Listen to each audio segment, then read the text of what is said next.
Now question number 16. 12 defective pens are accidentally mixed with 132 good ones.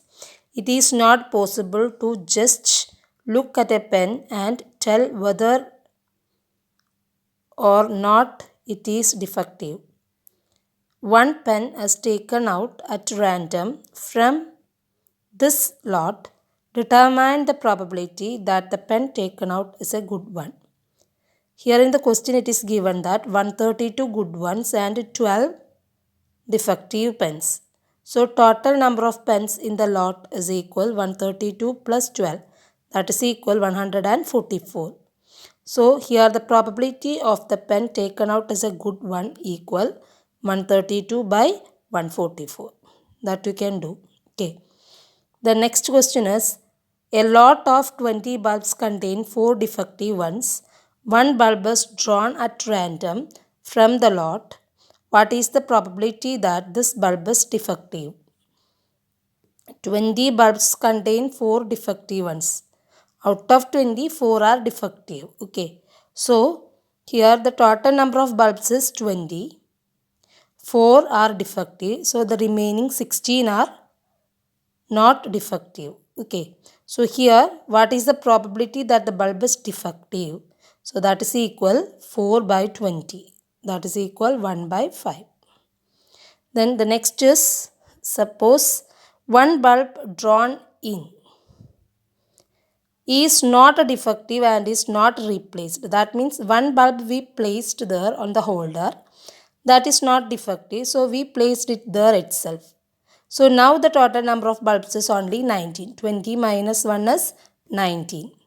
Now one bulb is drawn at random from the rest. So from the rest means remaining 19. From remaining 19, we want to take out one bulb.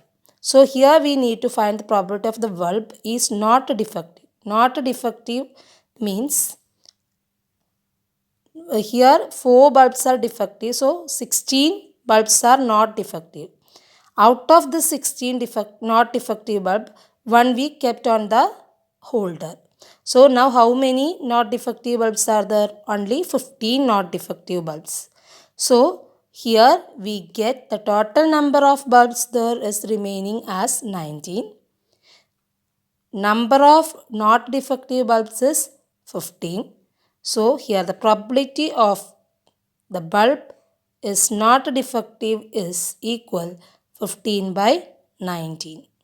Do you understand? The first question, there are 20 bulbs in total. 4 are defective.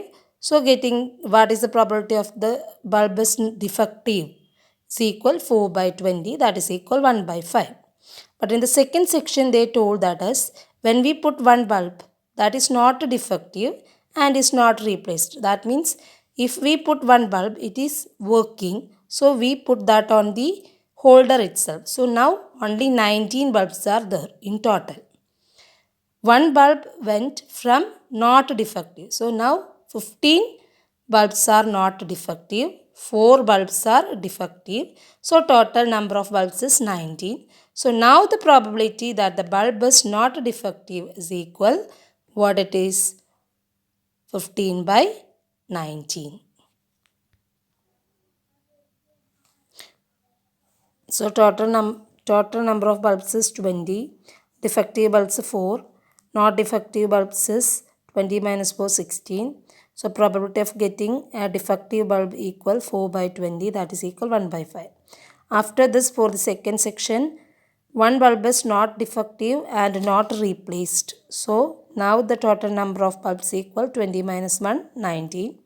Not defective bulbs is equal 16 minus 1 equal 15.